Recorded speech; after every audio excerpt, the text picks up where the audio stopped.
34º Congreso Nacional de Medicina General y Social. Germán Enrique Reyes Forero.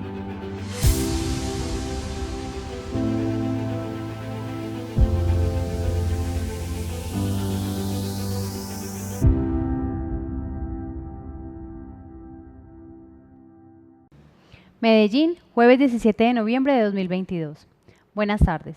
Nuevamente les damos la bienvenida a este encuentro académico virtual 34º Congreso Nacional de Medicina General y Social de ASMEDAS Antioquia, evento que cuenta con el respaldo académico de la Facultad de Medicina de la Universidad de Antioquia, de la Escuela de Ciencias de la Salud de la Universidad Pontificia Bolivariana, de la Facultad de Medicina de la Universidad CES, de la Facultad de Medicina de la Fundación Universitaria San Martín, de la Facultad de Medicina de la Universidad Cooperativa de Colombia, de la Facultad de Ciencias de la Salud de la Corporación Universitaria Remington, del Programa de Medicina de la Universidad EIA y de la Academia de Medicina de Medellín.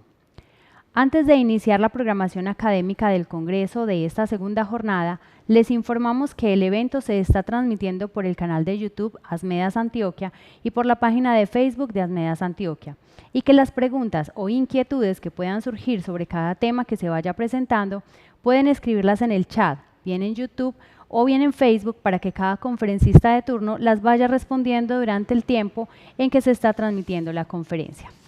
También les recordamos que para efectos de la entrega digital de la certificación, cada uno de ustedes deberá registrar diariamente su asistencia haciendo clic en el enlace que ya está ubicado al inicio de cada chat, tanto en YouTube como en Facebook, y llenar los datos que se les solicitan. El enlace será desactivado inmediatamente finalice la última conferencia del día.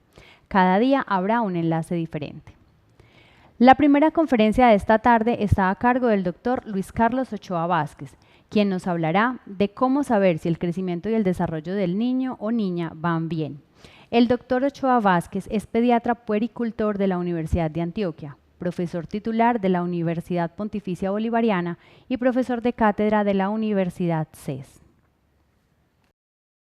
Reciban un cordial saludo de parte de Luis Carlos Ochoa, pediatra puericultor de la Universidad de Antioquia y profesor de la UPB y del CES. Me complace muchísimo participar nuevamente en este congreso anual de ASMEDAS. Tuve el honor de participar en varias ocasiones. La primera vez en el segundo evento que se dio por allá en el Teatro Pablo Tobón Uribe, que me complace muchísimo continuar participando. Hoy me toca hacer una reflexión con ustedes con relación a el tema de cómo saber si el crecimiento y el desarrollo del niño van bien. Parece como una pregunta muy obvia, pero dadas las condiciones últimas que se han presentado, las condiciones que se han dado recientemente en las últimas décadas, por supuesto que esto nos lleva a que definitivamente pensemos que esta pregunta debe tener otras respuestas, debe tener otro enfoque. Por ejemplo, esos adelantos cruciales, la atención desde la etapa preconcepcional. Ya hay suficiente evidencia que demuestra que la salud del niño, la salud integral del niño, se vigila desde antes de que un hombre y una mujer decidan concebir un niño. Ya debería ser parte de la atención integral del ser humano el que exista en todas partes una consulta preconcepcional programada. Ya se sabe que son muchos los trastornos, muchos los factores de riesgo, muchas las enfermedades que si no se intervienen desde antes de la concepción, ya cuando esté la pareja gestante esperando a su niño, ya no hay nada que hacer. Las rutas integrales de atención en salud del Ministerio de Salud en Colombia ya incluyen la atención preconcepcional. La doble carga de la malnutrición es otro punto crucial. Toda la vida, sobre todo en el siglo pasado, en las últimas décadas del siglo XX, todo el énfasis era hacia la desnutrición. Nos preocupaba sobremanera la desnutrición.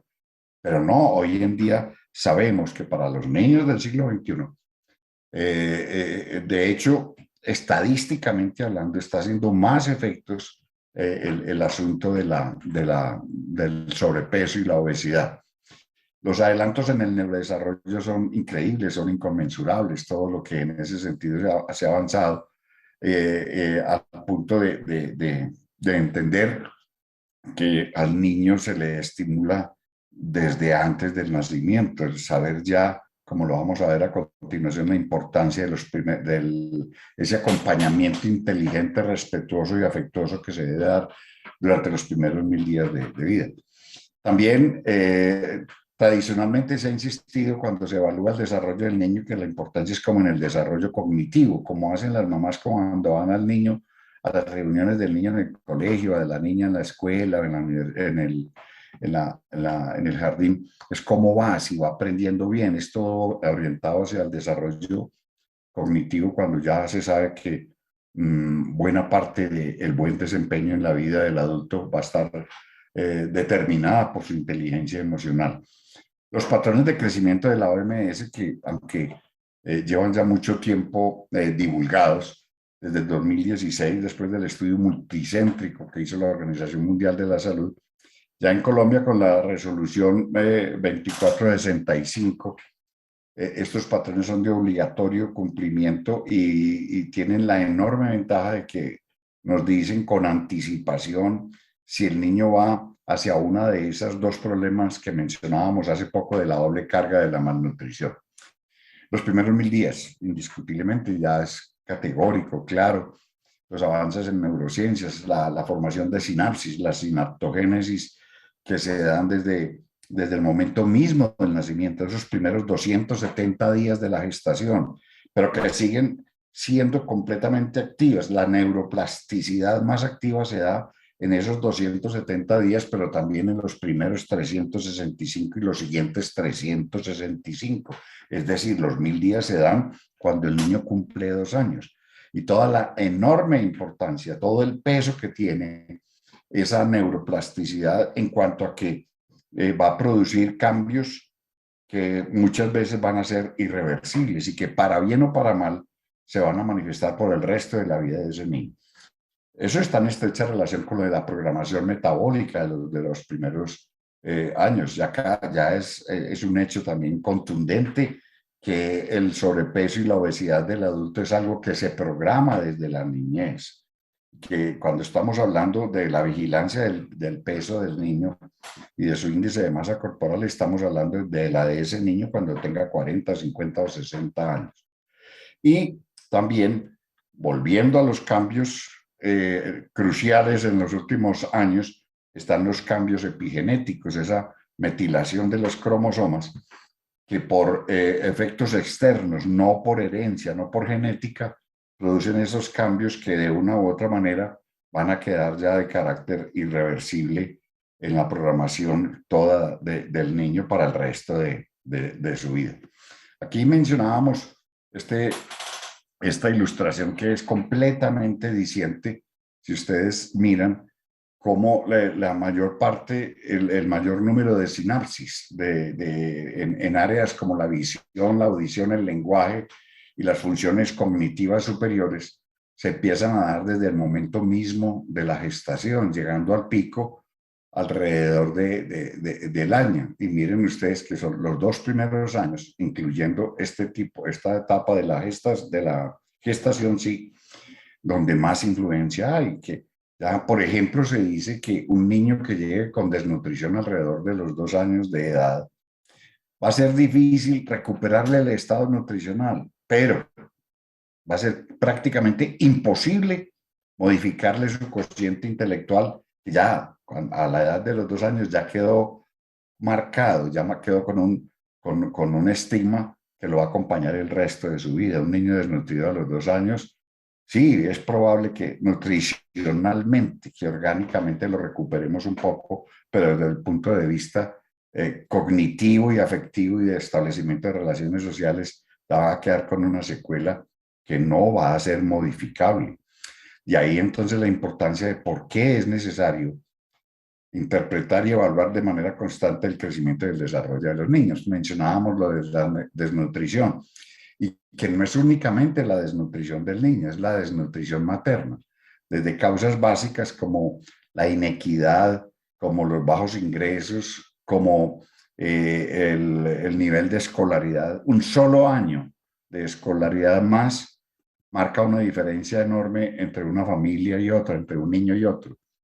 Y luego llegar, después de estas situaciones socioeconómicas, llegar a estos puntos de la inseguridad alimentaria, del cuidado inadecuado y de los ambientes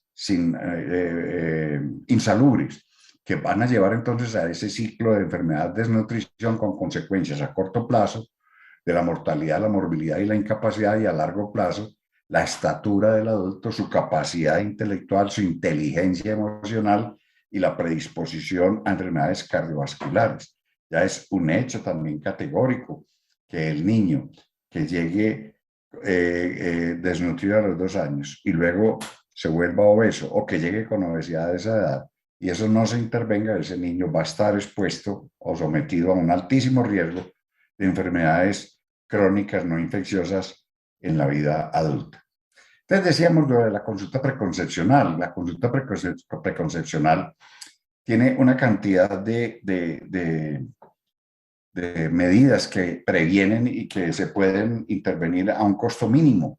Las enfermedades de transmisión sexual, la violencia intrafamiliar, el maltrato infantil, la farmacodependencia, la prevención de la prematurez, del bajo peso al nacer, la mortalidad materna y perinatal, el sobrepeso, las malformaciones, abortos, la inteligencia emocional y cognitiva, como habíamos dicho. Intervenir en la salud bucal en esa mamá antes de que se embarace. Parecería como que no tiene relación, pero hay relación. Una mujer gestante con mala salud bucal tiene predisposición a tener niños de bajo peso, niños prematuros, a que sufra de coriomionitis. En fin, la importancia pues de esa consulta preconcepcional, que no puede seguir siendo algo exótico, sino que debería ser una práctica cotidiana de todas las personas inteligentes que deberían hacerla antes de planear tener un niño. Mencionábamos ya la programación metabólica de los primeros años, que decíamos que la obesidad del adulto, mayor predisposición pues a estas enfermedades. Decíamos, por ejemplo, lo de los cambios epigenéticos, y ese está estrechamente relacionado con el estrés tóxico. Ya se sabe, por ejemplo, que un niño que durante los primeros años de vida esté expuesto a un estrés tóxico, es decir, un estrés fuera del habitual, fuera de las condiciones normales de sentir hambre, de sentir frío, en fin, el estrés ya que se da, por ejemplo, con la violencia intrafamiliar o que se da con el maltrato infantil, con lo de los gritos, con todo este tipo de cosas y que es consecutivo, que es periódico, definitivamente eso produce unos cambios epigenéticos. Ya se sabe que el niño que es víctima de esto está muchísimo más expuesto a sufrir de hipertensión, de arteriosclerosis, de obesidad y sobrepeso, de diabetes. O sea que el maltrato físico, además de las consecuencias emocionales y mentales, tiene ya a largo plazo unas consecuencias orgánicas, a más de que se sigue copiando patrones de crianza. Si a mí me castigaron fuerte cuando niño, pues así voy a criar yo a mis hijos. Entonces perpetuamos la violencia como un mecanismo de resolver conflictos, que es lo que habitualmente nos pasa en Colombia. También se habla de la importancia de la talla, casi nunca se mencionaba eso, se pensaba que antes de la promulgación de los nuevos patrones de crecimiento, siempre le decíamos a la mamá cuando se nos quejaba de que el niño era muy bajito, que es que mírese usted, que es que usted es bajita y que el papá del niño también es bajito, y tal vez no. El descubrimiento más importante que se dio con ese estudio multicéntrico de los nuevos patrones de crecimiento es que si los niños crecen en igualdad de condiciones, independientemente del país, van a tener un crecimiento similar. Eso fue lo que demostró. O sea, influye más el ambiente, la crianza, la consulta preconcepcional, la lactancia materna exclusiva, las vacunas, que la herencia en la talla definitiva del niño. Entonces, desde ese punto de vista nos debe quedar claro, con esta introducción quedamos claros de que es absolutamente necesario estar evaluando en cada contacto del niño con el equipo de salud cómo va su crecimiento y su desarrollo. Y quedó claro con lo que acabamos de mencionar, que no son situaciones aparte, porque es que desafortunadamente con los antiguos programas de crecimiento y desarrollo, eran programas que eran fundamentalmente de crecimiento. La mayoría de las veces se limitaban simplemente a pesar y a medir el niño, a veces pesándolos y midiéndolos de manera inadecuada, o a pesarlos y medirlos pero no graficarlos, o graficar pero no interpretar. No hacíamos nada, como que si a la mamá le interesara pues solamente el peso.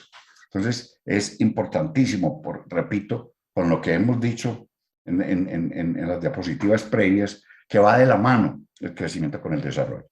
Entonces, el crecimiento, ¿cuáles son los pasos necesarios para evaluar el crecimiento? Pues tener las pesas y las medidas adecuadas según la edad, recordar muy bien que es necesario aproximar la edad dependiendo de los días que tenga y de meses, años y meses cumplidos, y de los días, si los días son menos de 10, entonces se queda en el último mes. Si los días dan entre 10 y 20, entonces se apunta medio mes. Y si los días dan más de 20 hasta 20, de 21 en adelante, se le suma que se fuera como si fuera otro mes. Me explico, un niño con 2 años, 2 meses y 9 días se pone 2 años, 2 meses. Un niño con 2 años, 2 meses y 14 días se pone 2 años, 2 meses y medio. Un niño con 2 años, 2 meses y 22 días se le pone 2 años y 3 meses. Y así se va ajustando y se va compensando en cada una de las visitas.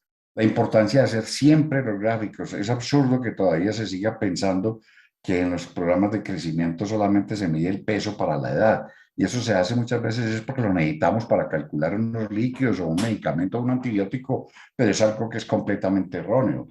Para hacer una buena evaluación del crecimiento, sobre todo en los primeros 5 años de vida, es necesario calcular el peso para la talla, el perímetro cefálico, la talla para la edad y el peso para la edad en los menores de 2 años.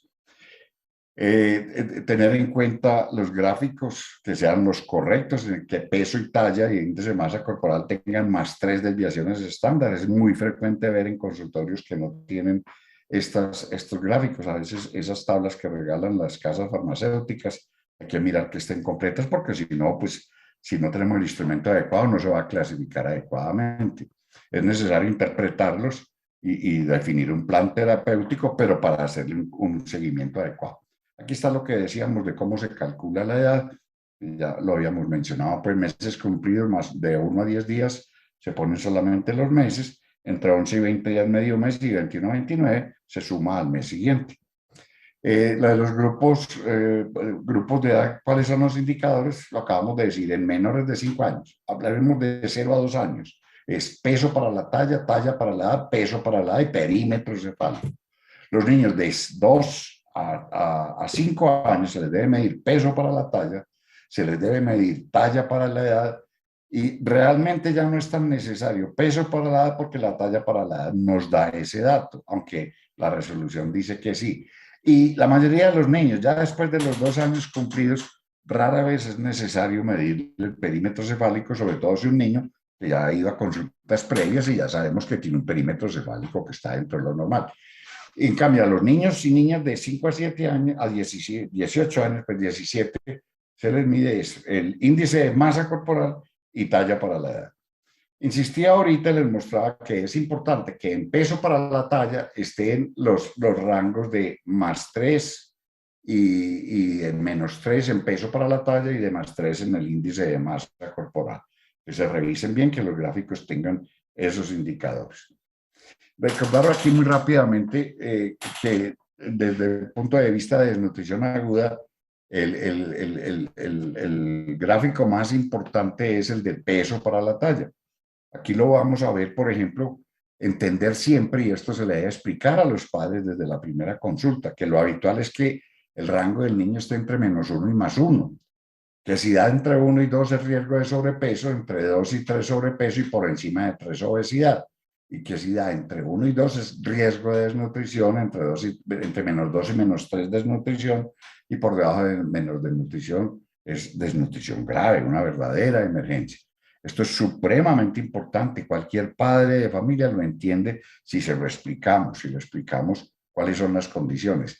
La ventaja de este gráfico es que nos avisa con tiempo si el niño va hacia sobrepeso u obesidad. Nos avisa con tiempo si va hacia desnutrición moderada o desnutrición grave.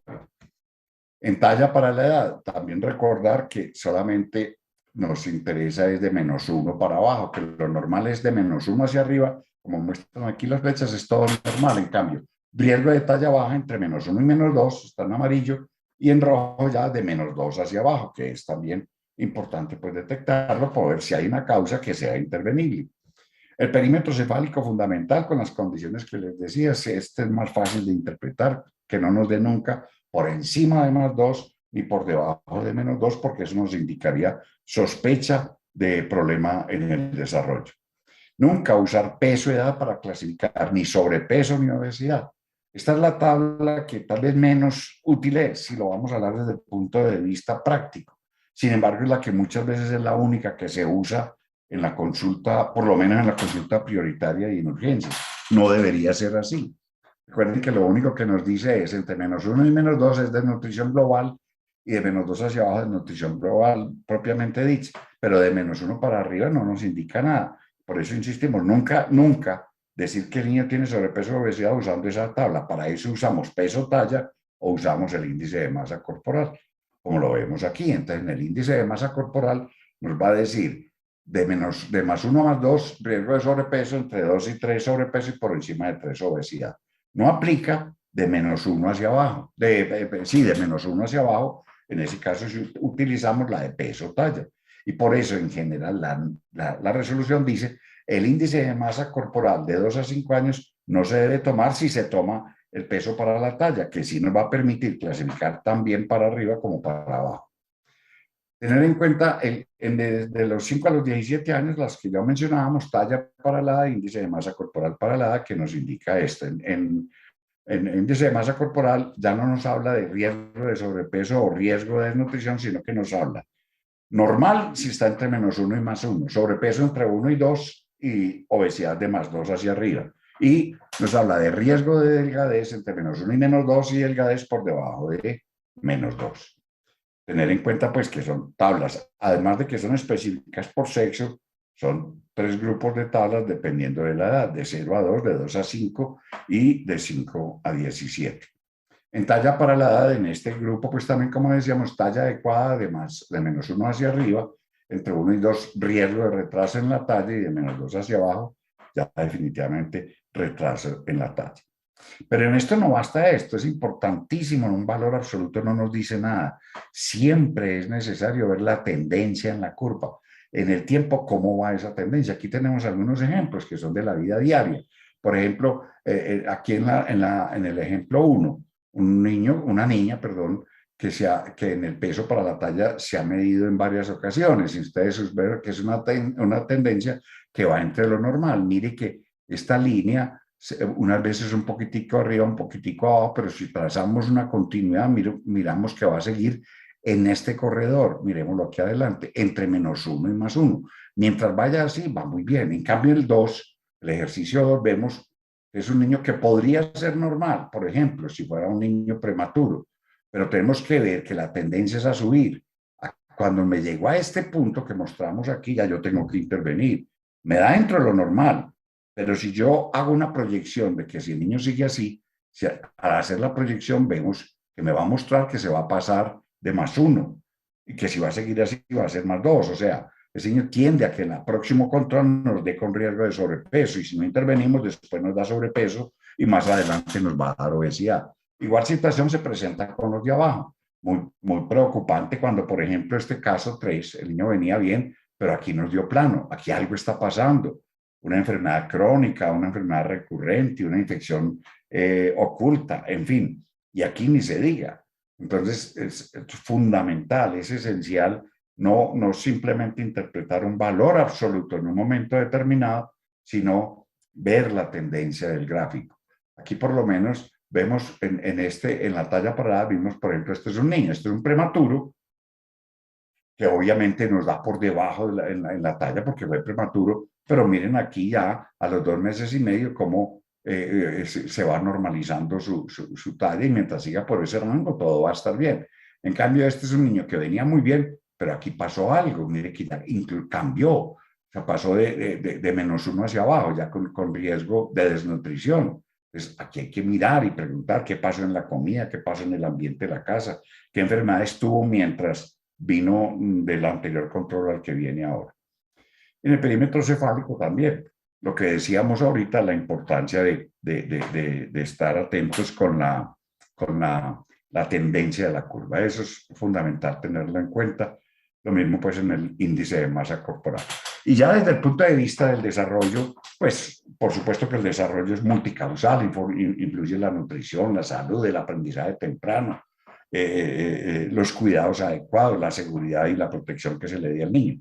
Tener en cuenta que el 15% de los niños van a tener algún retraso en el desarrollo, que hasta el 3% de los niños van a tener algún grado de discapacidad intelectual. No tenemos datos de discapacidad emocional, pero con seguridad que la cifra es mayor y que la intervención oportuna y adecuada nos puede afectar seriamente este asunto.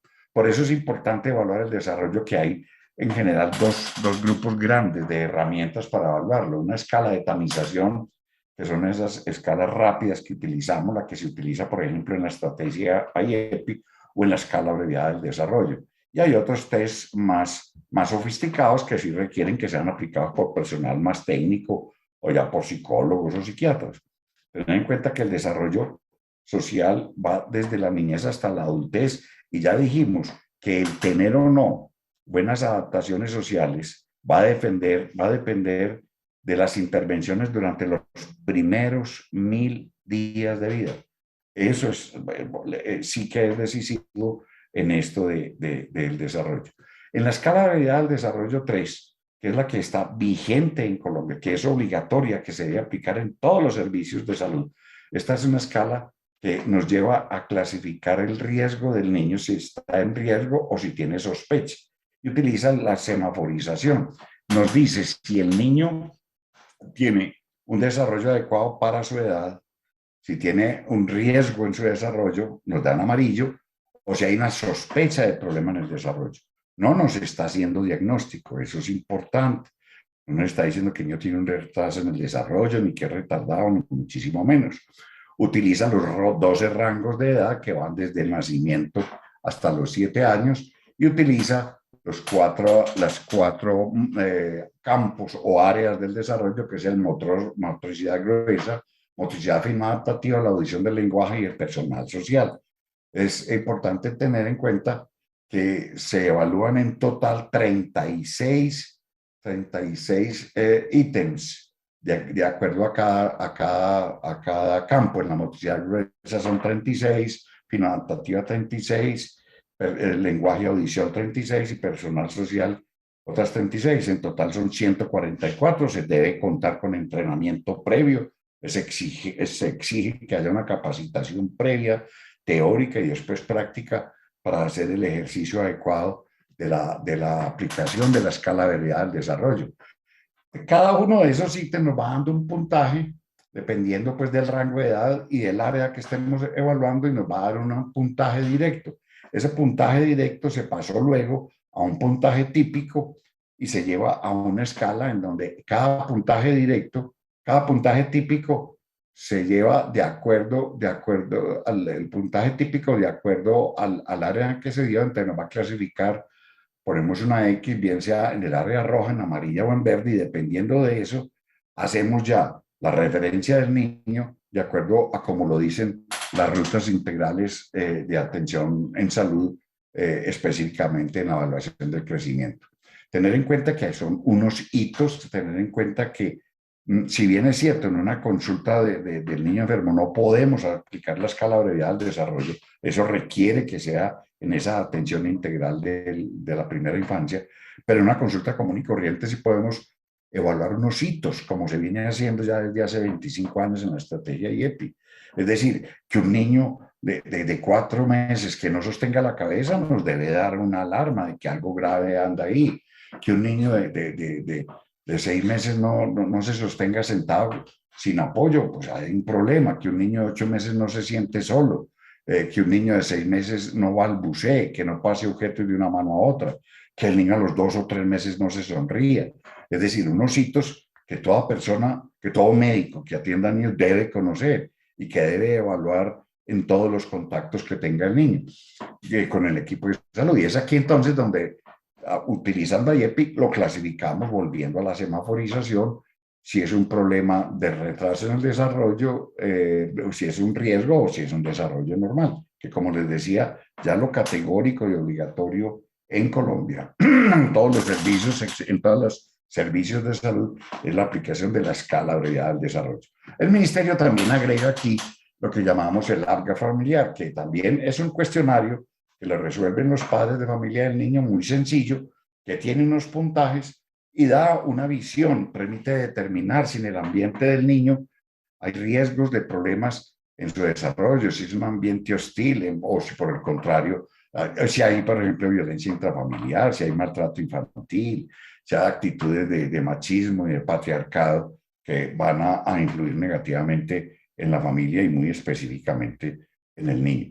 Recordar entonces también que es fundamental no seguir enfocando todo hacia la inteligencia cognitiva, que la inteligencia emocional es definitiva, hacerle ver a los padres que a los niños hay que enseñarles a que la gratificación se puede postergar, no la gratificación inmediata, a saber gestionar sus emociones, que superen la etapa normal de las pataletas y de los berrinches. Y finalmente insistir en que en última instancia la crianza de los hijos se puede reducir a que cada niño que vaya construyendo las 5 metas del desarrollo y que lo haga por un acompañamiento inteligente y amoroso de parte de sus padres, que el niño sepa que se le quiere, que el amor que tienen de los padres es incondicional, que los padres cada vez dependa, que el niño cada vez dependa menos de los padres, que dar autonomía es criar a un hijo, que cada año volvamos así, nos vayamos siendo progresivamente innecesarios, que el niño sea creativo, que sepa defenderse, que sepa resolver problemas, que sepa que somos corresponsables, que todos dependemos de todos. Y cuando un niño tiene todo esto, pues es un niño que se siente satisfecho consigo mismo. Por lo tanto, va a ser un niño que va a ser feliz. Queda claro entonces que es absolutamente necesario dar un enfoque completamente distinto a saber cómo va el crecimiento y el desarrollo del niño y que esa evaluación del crecimiento y desarrollo debe tener en cuenta todos estos avances que mencionamos al comienzo de este conversatorio con ustedes. Muchísimas gracias.